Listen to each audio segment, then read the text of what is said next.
Hello guys, अस्सलाम वालेकुम। वालेकुम सलाम। क्योंकि मुझे पता है आपने सलाम का जवाब देना नहीं है, इसलिए मैंने कहा चलो मैं खुद ही आपको वालेकुम सलाम कर दूं।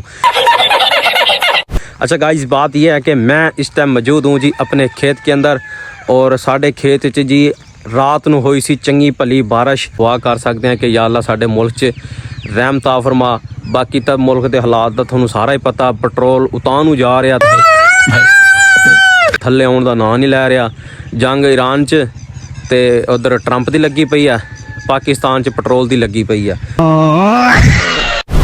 ਤੇ ਪੈਟਰੋਲ ਵੇਖ ਲਓ, ਛਾਪਰ ਵੇਖ ਲਓ, ਹਰ ਸ਼ਹਿਰ ਨੂੰ ਮਹਿੰਗੀ, ਹਰ ਸ਼ਹਿਰ ਨੂੰ ਅੱਗ ਲੱਗੀ ਪਈ ਆ। ये दो ले लिए हैं। ਨਹੀਂ ਤੈਨੂੰ ਇਕੱਲਾ ਨਜ਼ਰ ਆ ਰਿਹਾ वो ये किसके हैं? हैं? ये किसके ले लिए हैं? ये हमारे ले ले और किसके हैं? बकरी कौन सी है? तू ले ला किसका, ये ले ला किसका है, ये वाला। ये ले ला बकरे का है। हाँ?